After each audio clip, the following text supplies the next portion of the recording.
June 19th, 1944, 5:30 in the morning. Imperial Japanese Navy carrier Taiho, Philippine Sea. Lieutenant Zenji Abe ran his hand along the Zero fighter's polished aluminum skin, feeling for imperfections that might catch air at 400 kilometers per hour. Dawn was breaking over the carrier deck, painting the combined fleet in shades of amber and gold. 9 carriers stretched across the horizon, the largest concentration of Japanese naval aviation since Midway. 450 aircraft.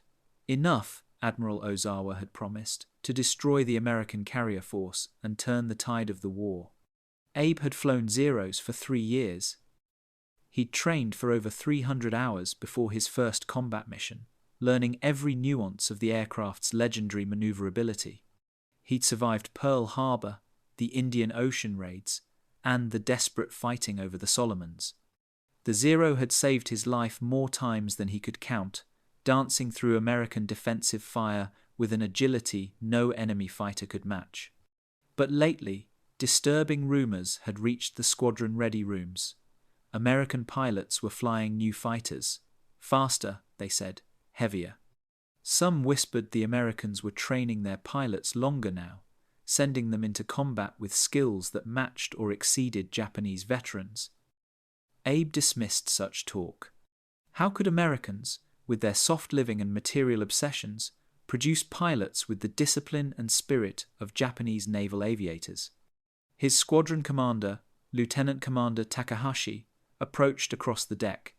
The older man's face showed the strain of too many battles, too many empty bunks in the officers' quarters. Today we hit them hard, Abe. Our range advantage means we strike first. Their fighters will still be on their decks when our bombs are falling. Abe nodded, but something gnawed at his confidence. The replacement pilots arriving from training looked younger every month. Some had barely 100 hours of flight time. During the pre-flight briefing, he'd watched 2 of them struggle with basic navigation calculations. In 1941, such pilots would have trained for 6 more months. Now, they launched into combat with the ink still wet on their wings. He climbed into his cockpit as the deck crew prepared for launch. The first wave would be 69 aircraft. His would be the second. The battle that would become known as the Great Marianas Turkey Shoot was the product of 2 fundamentally different philosophies of naval aviation, each side confident in advantages the other had already negated. Vice Admiral Jisaburo Ozawa commanded the mobile fleet from his flagship Taiho, the newest and largest carrier in the Imperial Japanese Navy. His plan, designated Operation A-Go, relied on Japan's remaining strategic advantages. Japanese carrier aircraft enjoyed a range advantage of nearly 200 kilometers over their American counterparts. This meant Ozawa could launch strikes from beyond the Americans' ability to respond, hitting them while their fighters remained trapped on their decks. Additionally, land-based aircraft from Guam, Rota, and Tinian would reinforce the carrier strikes, creating a coordinated hammer blow that would overwhelm American defenses. The mathematics seemed favorable. 9 carriers against 15 sounded disadvantageous, but 450 aircraft, when combined with the land-based reinforcements, would create local superiority at the point of attack. Japanese pilots, Ozawa believed, retained their qualitative edge. The Zero remained the most maneuverable fighter in any navy's inventory. Veterans like Abe brought combat experience from 3 years of war. American pilots, intelligence suggested, were hastily trained replacements, filling the gaps left by Japanese aces. What Ozawa didn't know was that American codebreakers had been reading his communications for months. Admiral Raymond Spruance, commanding the Fifth Fleet, knew exactly when and where the Japanese would strike. More critically, he knew Ozawa was operating on intelligence that was 2 years out of date. Task Force 58, under Vice Admiral Mark Mitcher, represented the full maturation of American carrier doctrine. 15 carriers, organized into 4 task groups, carried over 900 aircraft. But numbers told only part of the story. The fighters launching from American decks that morning weren't the F-4F Wildcats that Japanese pilots had fought in 1942.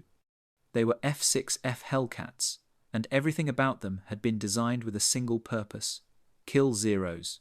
Where the Zero sacrificed protection for maneuverability, the Hellcat embraced survivability. Self-sealing fuel tanks meant Japanese bullets wouldn't ignite American aircraft.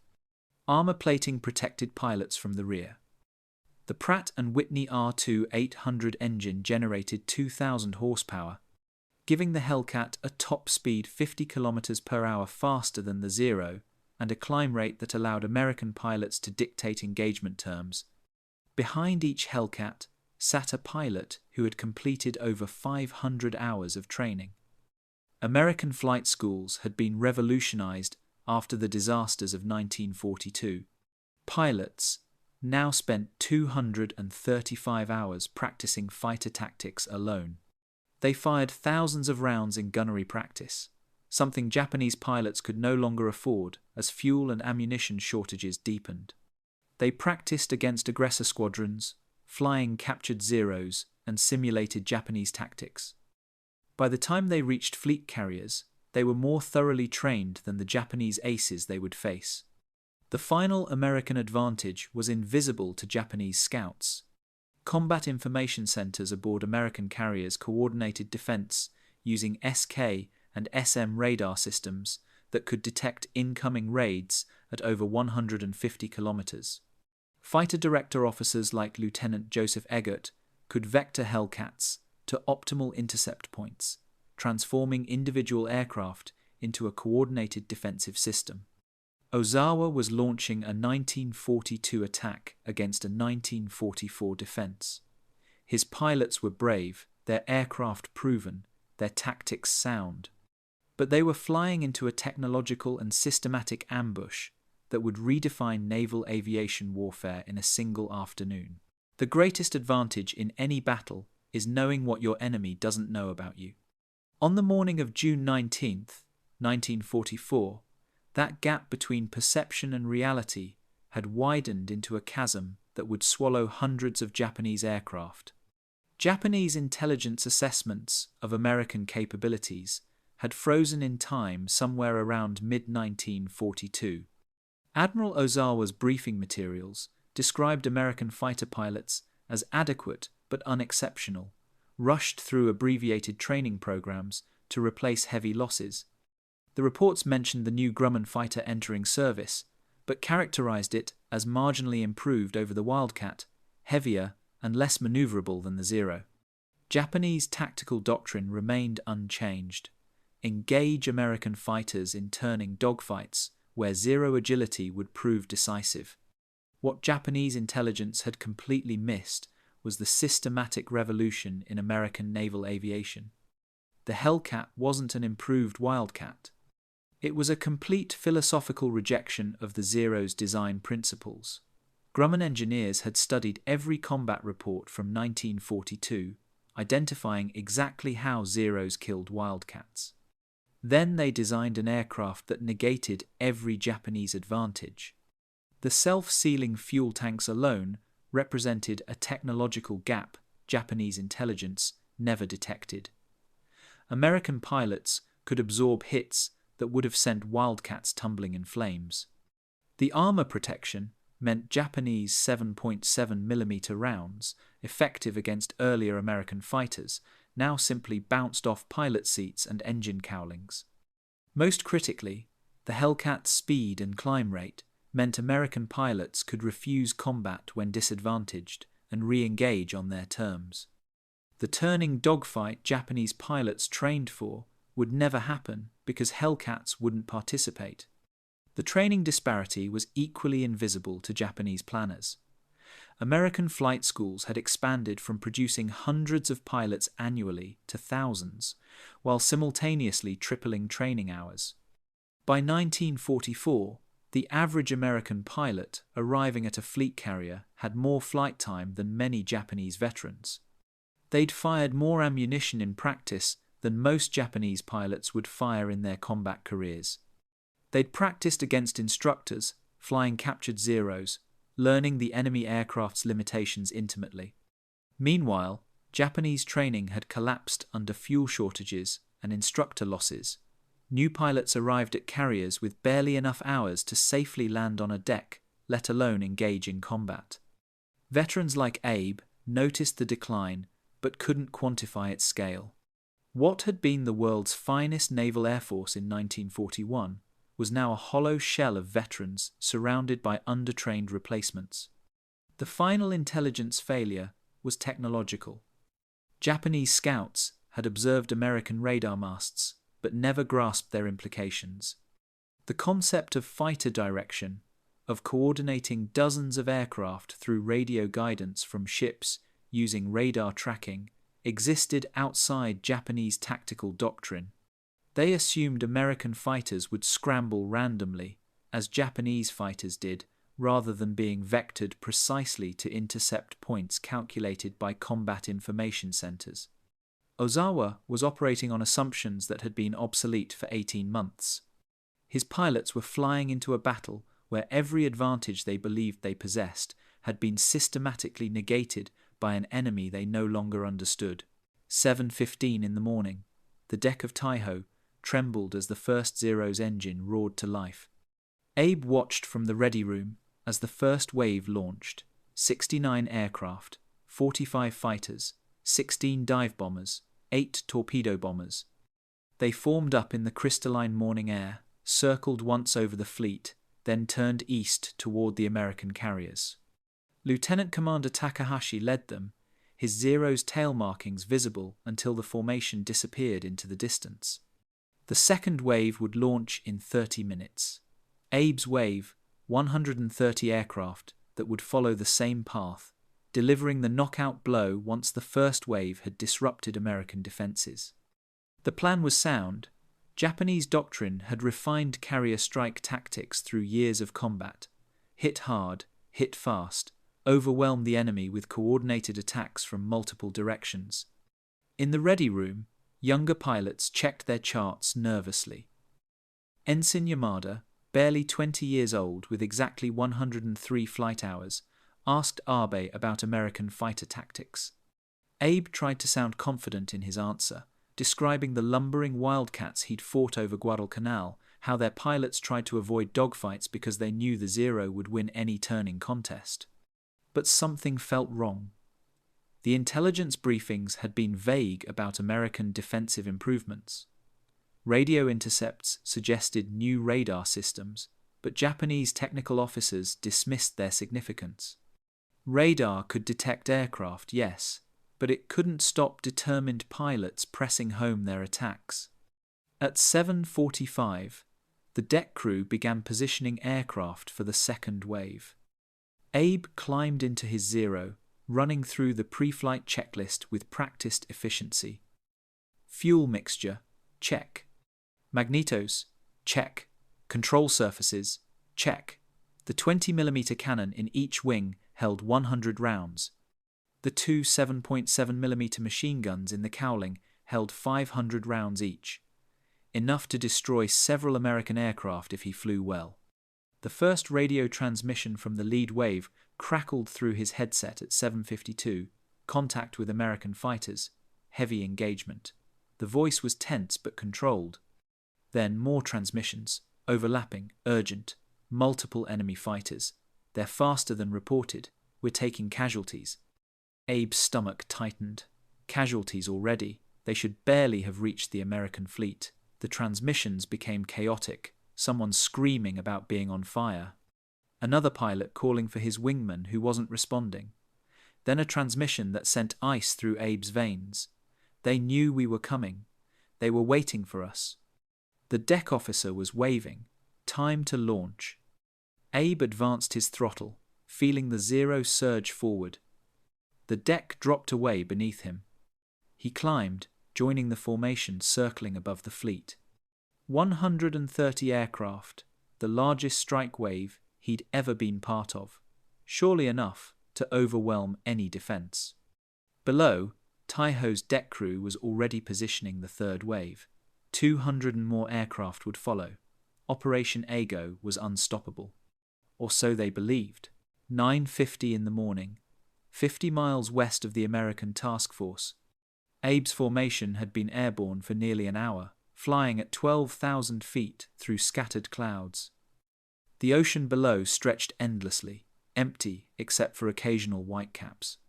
His fuel gauge showed 3/4 full, plenty for the attack and return flight. Ensign Yamada flew off his left wing, maintaining position with nervous precision. The radio crackled. American fighters, bearing 090, altitude 10,000, distance 15 miles. Abe strained his eyes toward the horizon. There, tiny specks growing larger. His pulse quickened.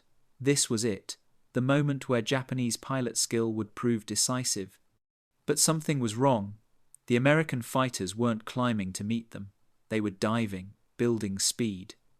Abe had never seen Wildcats dive like that. By the time he registered the threat, they were already among his formation. The first zero exploded without warning. One moment Lieutenant Suzuki was flying steady on Abe's right.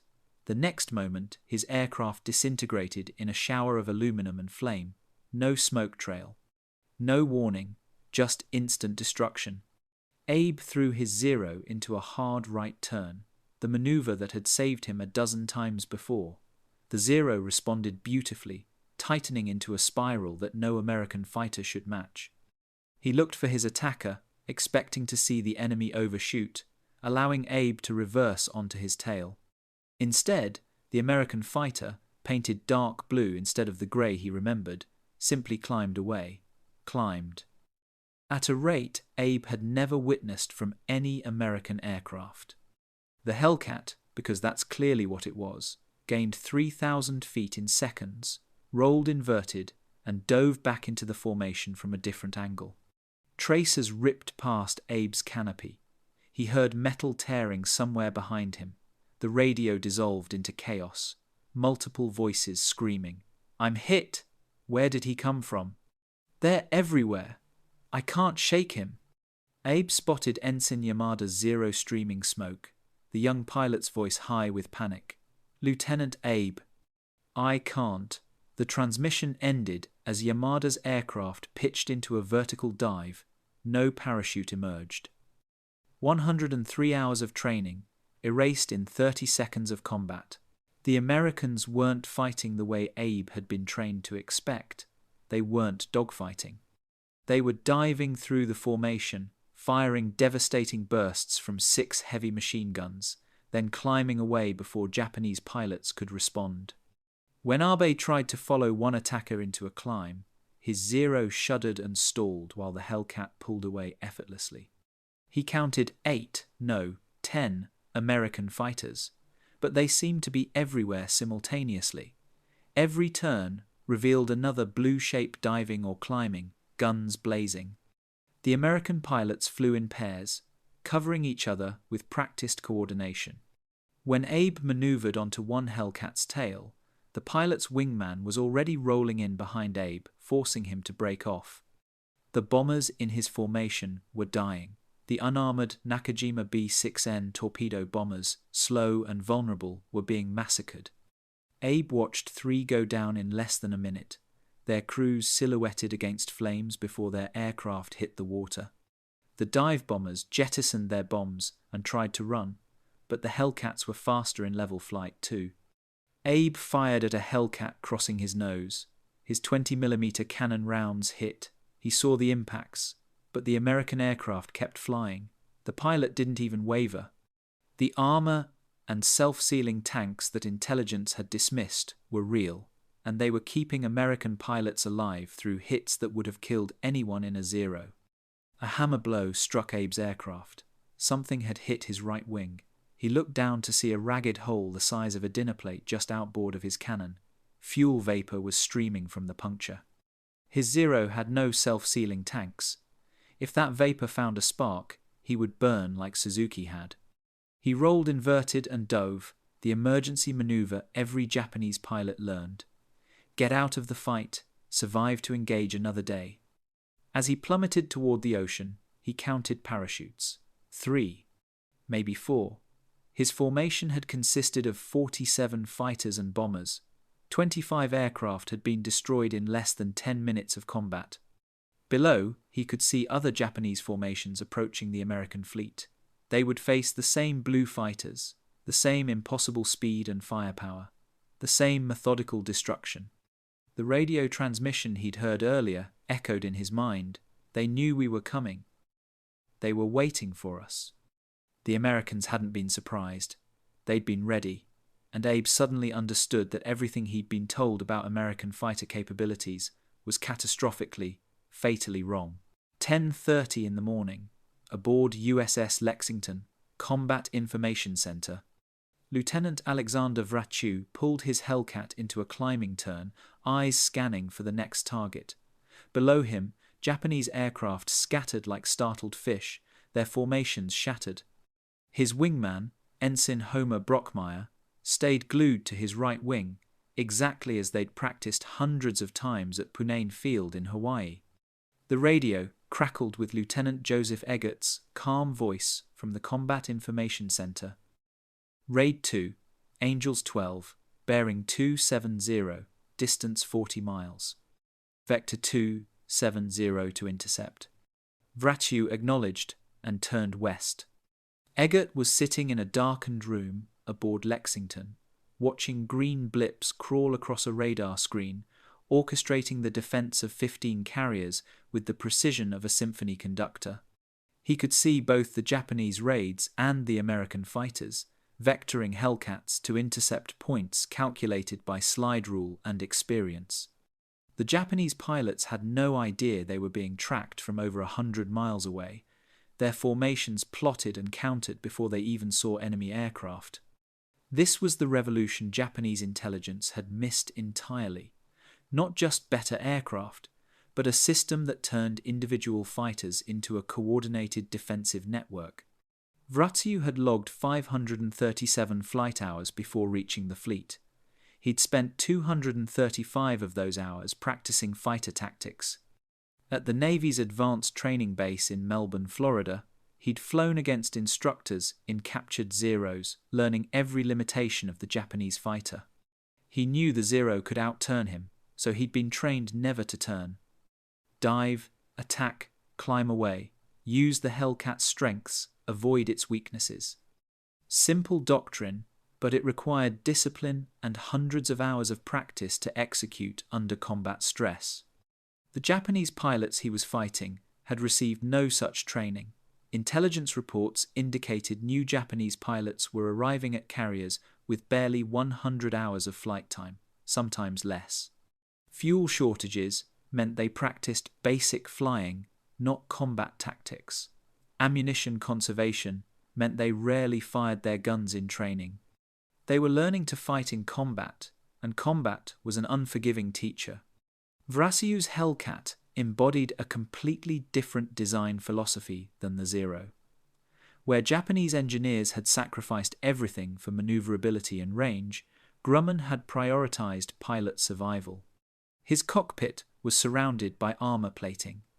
The fuel tanks were self-sealing, using layers of rubber that swelled when punctured, automatically plugging bullet holes.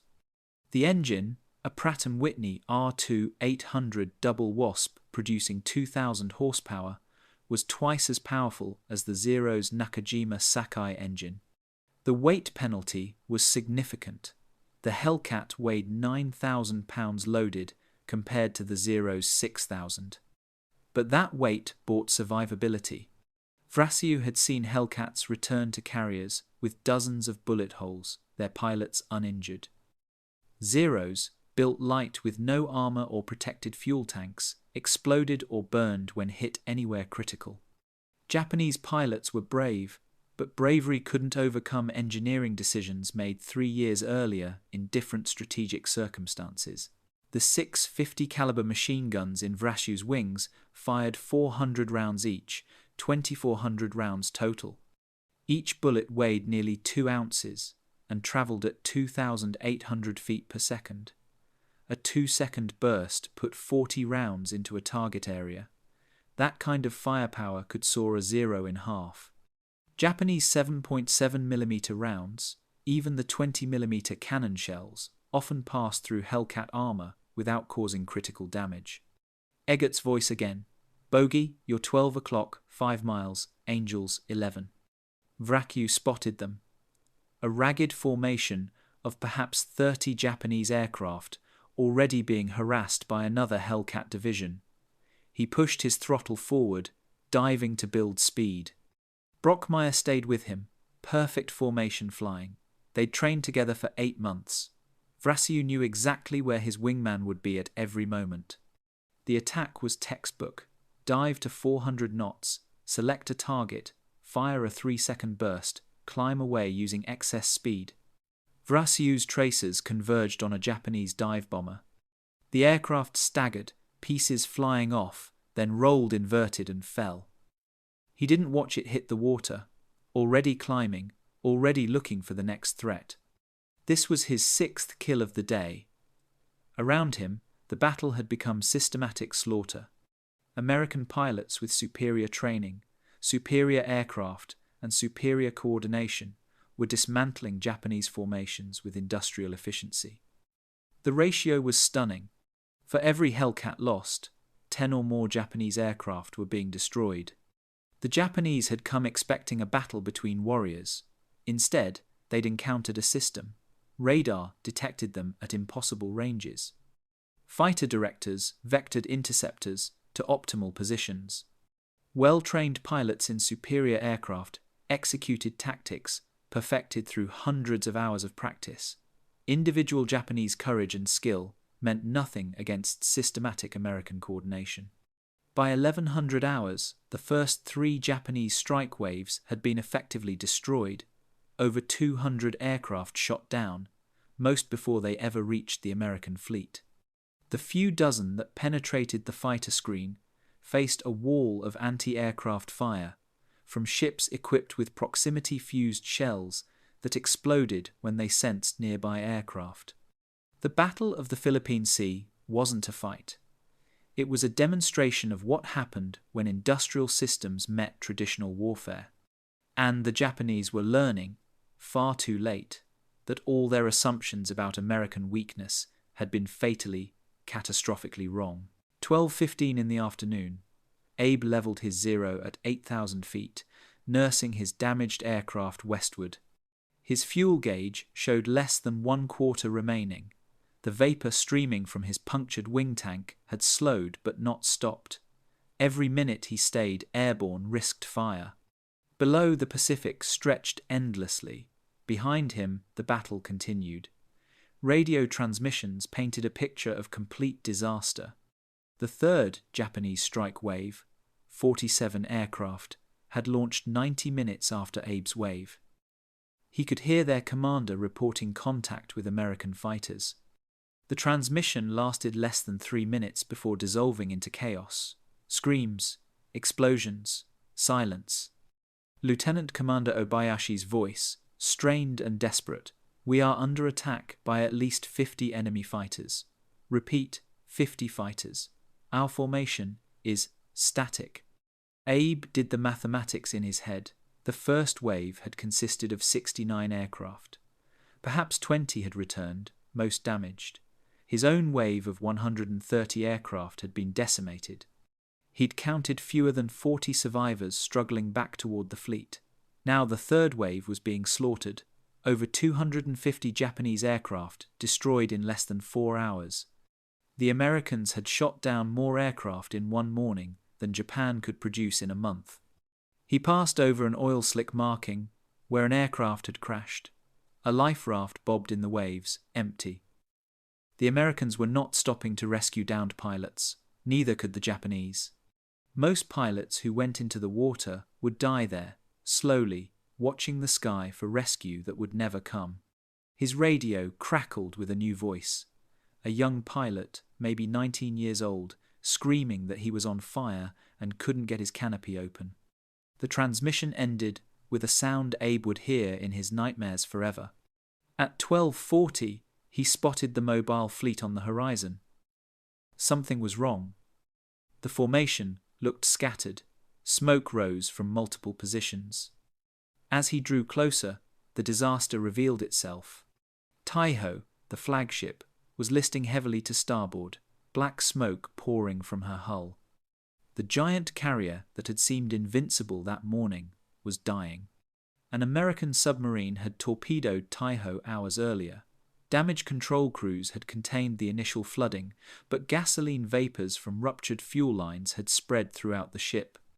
Later that afternoon, those vapors would find an ignition source. The resulting explosion would break Taiho's back, sending her and over 1,600 men to the bottom. But now, at 12:45, she was still afloat, and Abe needed somewhere to land. His fuel gauge showed nearly empty. The deck officer was waving him off, directing him to Zuikaku. Abe didn't have fuel to reach Zuikaku. He barely had fuel to reach Taiho's deck. He ignored the deck officer and committed to landing. His Zero touched down hard, the damaged wing dipping dangerously. He caught the number 3 wire and lurched to a stop. Deck crew pushed the aircraft forward. Another Zero was on final approach, trailing smoke. Abe climbed from his cockpit and nearly collapsed. His legs wouldn't support him. A flight deck officer grabbed his arm. "Your squadron? Where are the others?" Abe looked at the man and said nothing.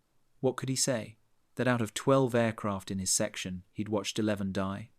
That the Americans had fighters that could climb faster, dive faster, and absorb punishment that would destroy any Japanese aircraft? The deck was chaos. Aircraft landing with battle damage, crews counting empty slots, the air boss screaming into his radio, medical teams carrying wounded pilots below decks. Abe made his way to the ready room. Lieutenant Commander Takahashi sat at a table, his face grey. The squadron commander had survived the first wave, but his aircraft had been so badly damaged he ditched near the fleet. He looked at Abe with hollow eyes. "How many?" Takahashi asked. "From my section, just me." Takahashi closed his eyes. "The first wave lost 42 of 69. Your wave, 97 of 130. The third wave lost 40 of 47. The numbers were incomprehensible. In a single day, the mobile fleet had lost nearly 200 aircraft and their crews. The Americans had destroyed in 4 hours what had taken Japan years to build and train. A young ensign burst into the ready room. "Admiral Ozawa is launching a 4th strike. All available aircraft." Takahashi stood violently. "A 4th strike? With what?" "We have perhaps 70 operational aircraft remaining. The Americans will slaughter them just like the others." But the orders stood. Japan did not retreat. Japan attacked until no aircraft remained. Abe watched through the ready room windows as maintenance crews desperately patched damaged aircraft. Pilots climbed into cockpits despite injuries. Some of these men had been flying since Pearl Harbor. They knew they were being sent to die, but Bushido demanded they go anyway. The 4th wave launched at 1500 hours. 49 aircraft, all that could be made airborne. Abe wasn't among them. His Zero was too damaged, and flight surgeons had grounded him for exhaustion. He listened to the radio as the 4th wave met the same fate. American fighters, directed by radar, intercepted them 60 miles from the task force. In 20 minutes, 33 of the 49 aircraft were destroyed. By 1600 hours, the Battle of the Philippine Sea was effectively over. The mobile fleet had launched 373 aircraft. Fewer than 130 returned. The Americans had lost 29 aircraft, most to operational accidents. Japanese naval aviation, the force that had struck Pearl Harbor and rampaged across the Pacific in 1942, had ceased to exist as an effective fighting force. And Abe sat in Taiho's ready room, survivor's guilt crushing him, understanding that everything his nation believed about winning through spirit and sacrifice had been nothing but a beautiful, deadly lie. 1700 hours. Zuikaku's wardroom had become an impromptu debriefing center. Abe sat with 15 other surviving pilots, drinking weak tea and trying to process what had happened. A staff intelligence officer was attempting to compile an accurate picture of the day's losses. The numbers he was writing on a chalkboard told a story that seemed impossible, yet every pilot in the room had witnessed it. 315 aircraft lost, the officer said, his voice hollow. Confirmed. Another 30 damaged beyond repair. We launched with 450 operational aircraft this morning. We now have approximately 105. Someone asked about American losses. The intelligence officer consulted his notes. Enemy admits to losing 29 aircraft. Most appear to be operational accidents, not combat losses. The ratio was devastating.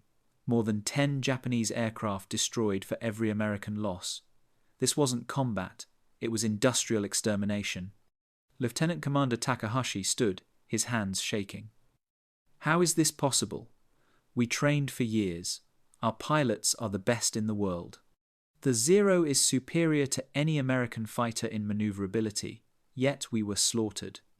Abe understood what Takahashi couldn't articulate. They had been slaughtered like amateurs because, compared to what the Americans had built, that's exactly what most Japanese pilots had become.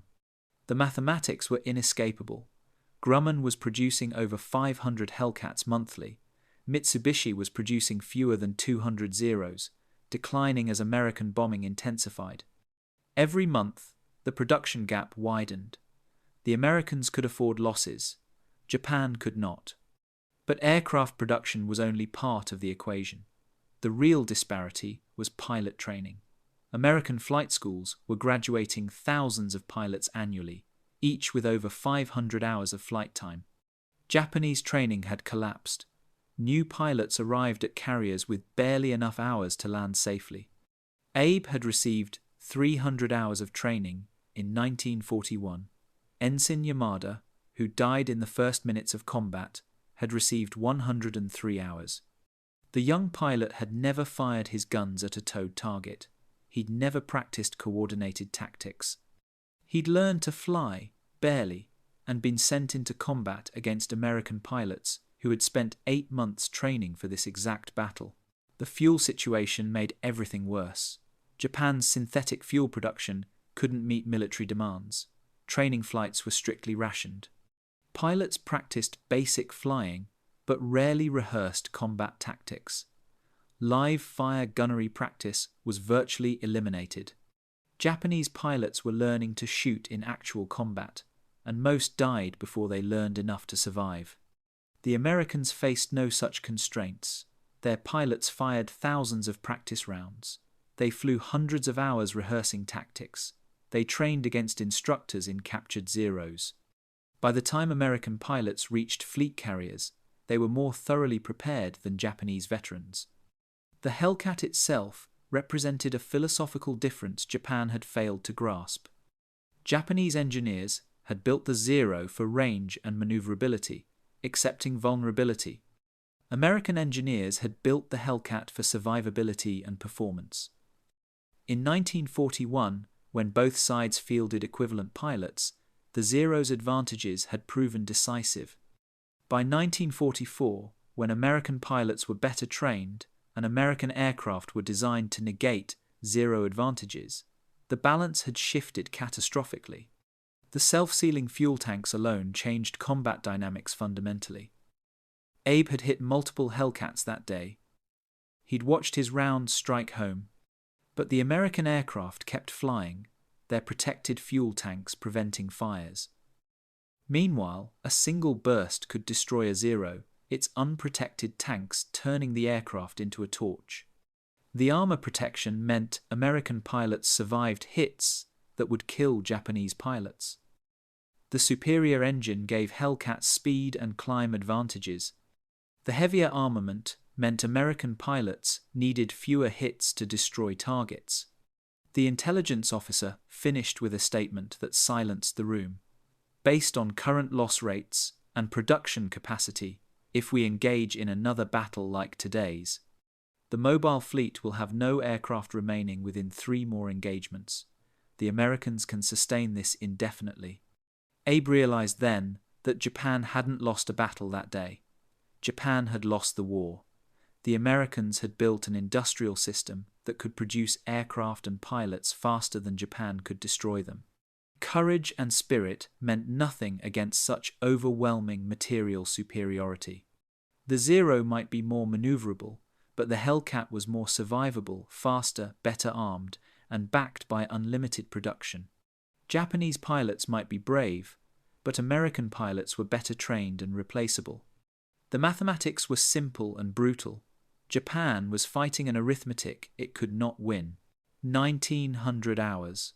The sun was setting over the Philippine Sea, painting the water in shades of red that reminded Abe too much of blood and fire. He stood on Zuikaku's flight deck, watching the last stragglers limp home. A Zero with one wing shredded landed hard, bounced twice, and caught the arresting wire. The pilot climbed out and collapsed. Medics rushed forward. Another survivor, another ghost who would carry this day's memories forever. The final tally was being compiled in Admiral Ozawa's war room, but Abe already knew the essential truth. The mobile fleet had launched 373 aircraft that morning. 130 had returned. 243 aircraft and their crews were gone, missing, dead.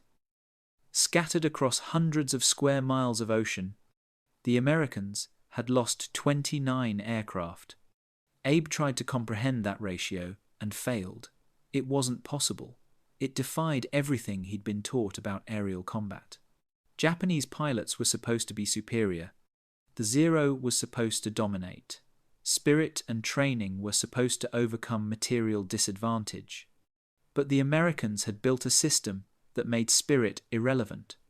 Lieutenant Commander Takahashi appeared beside him, staring at the darkening horizon.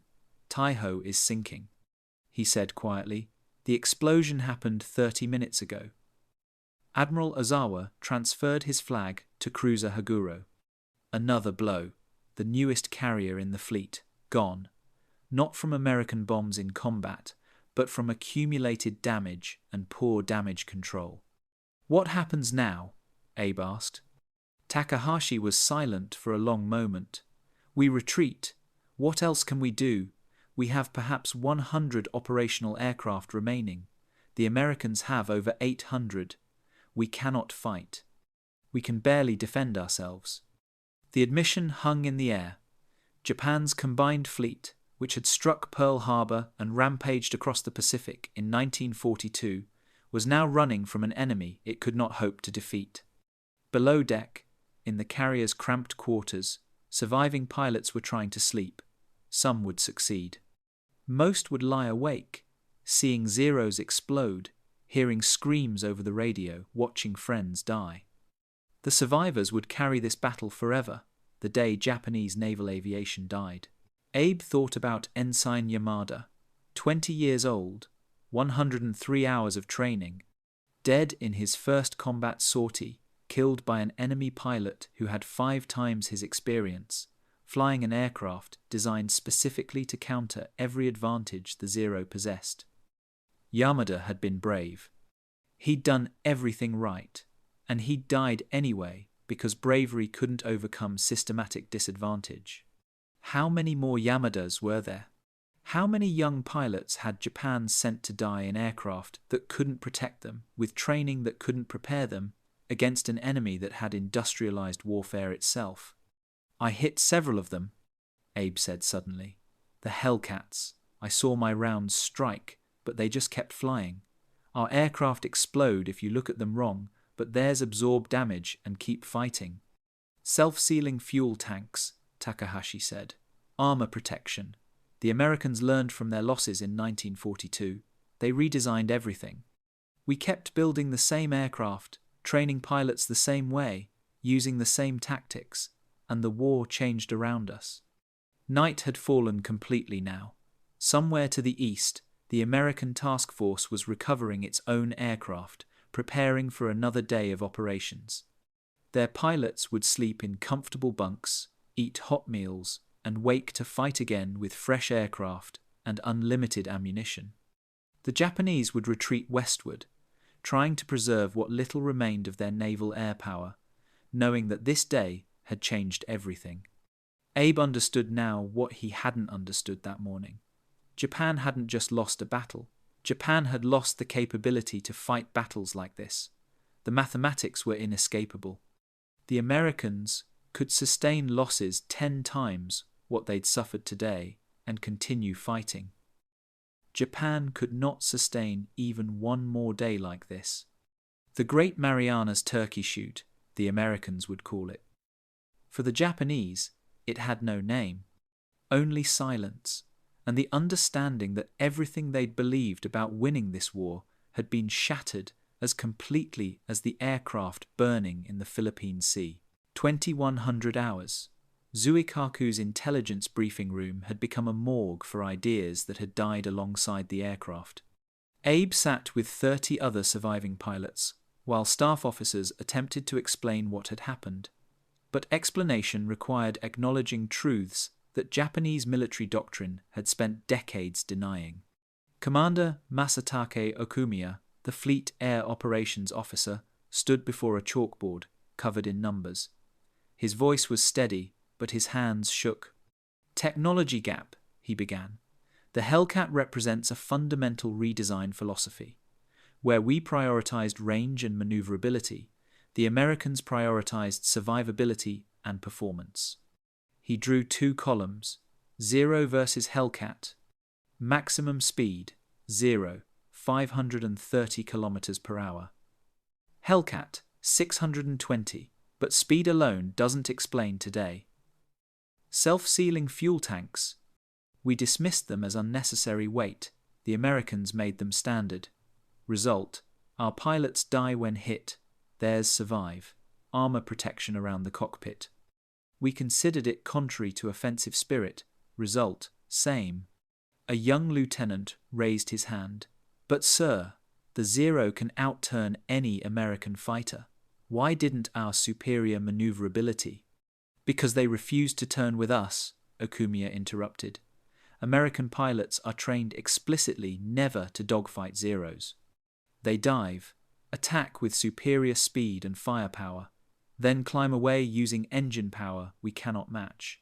They dictate engagement terms, we react. The room fell silent. Okumiya continued. Training disparity. American pilots reaching fleet carriers have completed over 500 hours of flight training, 235 hours of pure fighter tactics. They practice against captured Zeros. They fire thousands of rounds in gunnery training. He paused before delivering the devastating comparison. Our replacement pilots now arrive with 100 to 150 hours total. No gunnery practice due to ammunition shortages. No advanced tactics training due to fuel rationing.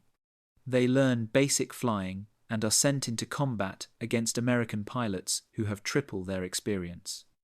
Lieutenant Commander Takahashi stood. Are you saying we sent undertrained pilots to their deaths? I'm saying we had no choice, Okumiya replied. Our veteran pilots are dead.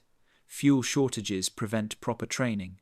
But yes, we sent them against an enemy we no longer understand. The third factor was systemic coordination. American radar detected Japanese formations at ranges exceeding 150 kilometers. Fighter direction officers vectored Hellcats to optimal intercept points. American pilots fought as coordinated pairs, covering each other, communicating constantly. Japanese pilots fought individually, scrambling when formations were detected visually, using limited radio communication. The Americans have industrialized aerial warfare, Okumiya said quietly. They've turned it from a contest between warriors into a contest between systems, and we have no system that can compete. The final factor was the one no one wanted to discuss: industrial capacity. Grumman was producing over 500 Hellcats monthly. Japan was producing fewer than 200 Zeros, declining. The Americans could replace losses indefinitely. Japan could not. Today we lost 243 aircraft, Okumiya concluded. That represents more than 1 month of our total production. The Americans lost 29 aircraft. Less than 2 days of their production, They can fight battles like this every week. We cannot survive another day like this." He set down his chalk and faced the assembled pilots. "Gentlemen, we must accept an uncomfortable truth. We are no longer fighting an enemy we can defeat through superior skill or spirit. We are fighting an industrial system that produces better trained pilots in better aircraft at rates we cannot match. Today's battle didn't teach the Americans anything, but it should teach us everything we've been refusing to learn."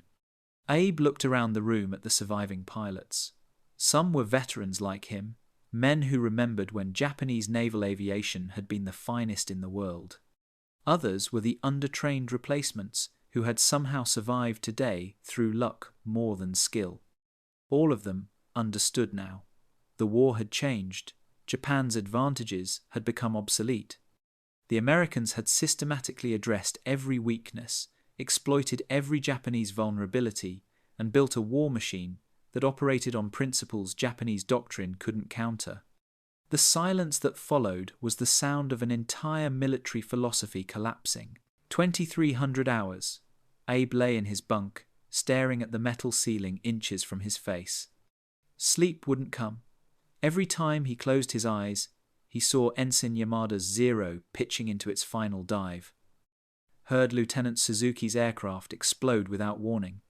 Watched bomber crews silhouetted against flames before their aircraft hit the water. 243 men, gone. Most were younger than 25. Some had wives and children who would receive telegrams in the coming weeks. Others had mothers who would never know exactly how their sons died. Abe had survived Pearl Harbor, the Indian Ocean raids, and the desperate fighting over the Solomons. He'd seen friends die before, but never like this. Never so many, so quickly, so completely outmatched. The worst part wasn't the dying itself. It was understanding their deaths had accomplished nothing. No American carriers damaged, no strategic objective achieved. They'd been slaughtered to prove that Japan could no longer fight battles like this. In the bunk below, someone was crying quietly. Abe didn't know who. He didn't ask. Grief was private, even in quarters where 20 men slept separated by inches. He thought about the American pilots he'd faced that morning. Were they celebrating? Probably. They'd achieved the most lopsided aerial victory in naval history. Their names would be in newspapers. Their families would be proud. But Abe couldn't hate them. They'd simply been better prepared, better equipped, better trained. They'd done their jobs with devastating efficiency. If anything, Abe felt a strange kinship. They were warriors, like him. The difference was their nation had given them tools that matched their courage. Japan had sent brave men to fight in aircraft that couldn't protect them, with training that couldn't prepare them, against an enemy that had industrialized warfare itself. That wasn't the pilot's failure. It was the failure of everyone who had sent them to die, knowing they were inadequate. Ensign Yamada had been 20 years old, 103 hours of training. He'd probably never kissed a girl, never traveled outside Japan, never had a chance to become whoever he might have been. Now, he was bones and metal scattered across the Philippine Sea, another statistic in a battle that proved Japan had already lost a war it refused to stop fighting. Abe finally slept near dawn and dreamed of falling aircraft that never hit the water. The Battle of the Philippine Sea ended Japanese naval aviation as an effective offensive force. Strategic consequences rippled through the remainder of the Pacific War. Admiral Ozawa's mobile fleet limped back to Okinawa with fewer than 100 operational aircraft. The two lost carriers, Taiho and Shokaku, could never be replaced. More critically, the trained pilots who died represented years of investment that Japan's collapsing training infrastructure could never replicate. Within weeks, American forces invaded Saipan. Without carrier air support, Japanese defenders fought alone. The island fell, bringing B-29 bombers within range of the Japanese home islands. Strategic bombing that would devastate Japanese cities became possible because naval aviation could no longer contest American advances. The Philippines invasion in October 1944 proceeded with minimal air opposition. Japanese commanders, desperate and without conventional options, turned to kamikaze tactics. Suicide attacks weren't strategic choices, but admissions that Japan could no longer train pilots capable of conventional combat. Better to crash undertrained pilots into ships than watch them die accomplishing nothing. By March 1945, American carriers operated off the Japanese coast with impunity. The force that had attacked Pearl Harbor could barely defend its own homeland. The Hellcats that destroyed Japanese naval aviation over the Philippine Sea now provided air cover for invasion forces that would ultimately compel surrender. The battle proved that industrial capacity determined modern warfare outcomes more than tactical brilliance or warrior spirit. Japan had entered the war with the world's finest naval aviators. 27 months later, American industrial systems had rendered that advantage obsolete, then destroyed the force that once dominated the Pacific. Lieutenant Zenji Abe survived the war. He never flew combat again. When asked about June 19, 1944, he would say only, "That was the day we learned that courage alone cannot defeat arithmetic." The Great Marianas Turkey Shoot revealed a fundamental truth about modern warfare that transcends its specific historical moment. The battle wasn't won by courage, tactical brilliance, or warrior spirit. It was won by systematic preparation, industrial capacity, and technological integration, operating at scales the losing side couldn't comprehend. Japanese pilots on June 19, 1944, weren't cowards. They were brave men flying into combat against impossible odds, victims of strategic decisions made years earlier.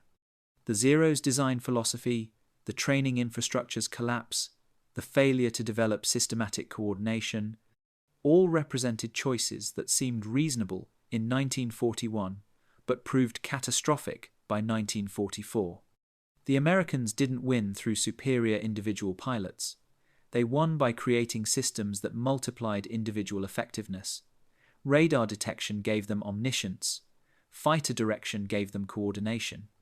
Superior training gave them skills. Better aircraft gave them survivability.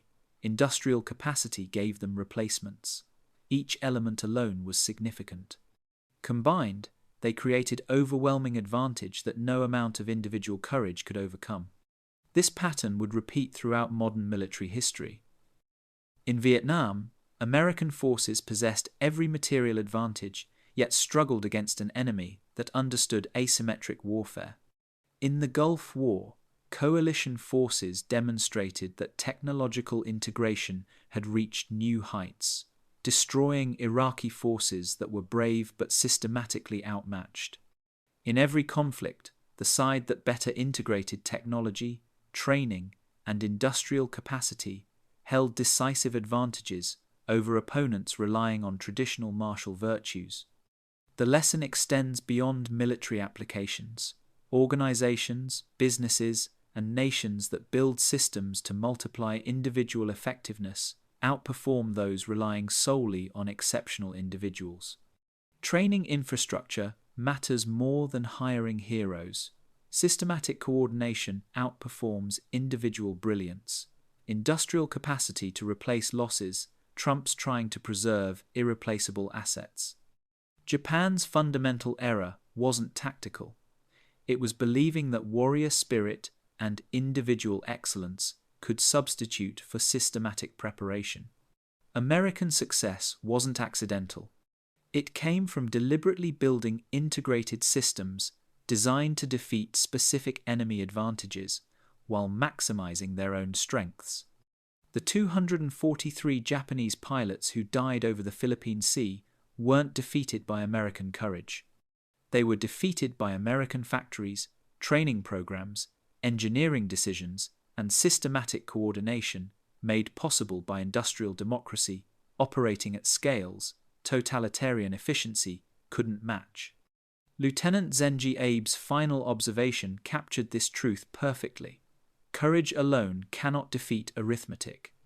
In modern warfare, the side with better systems, more thorough preparation, and greater industrial capacity wins regardless of individual heroism.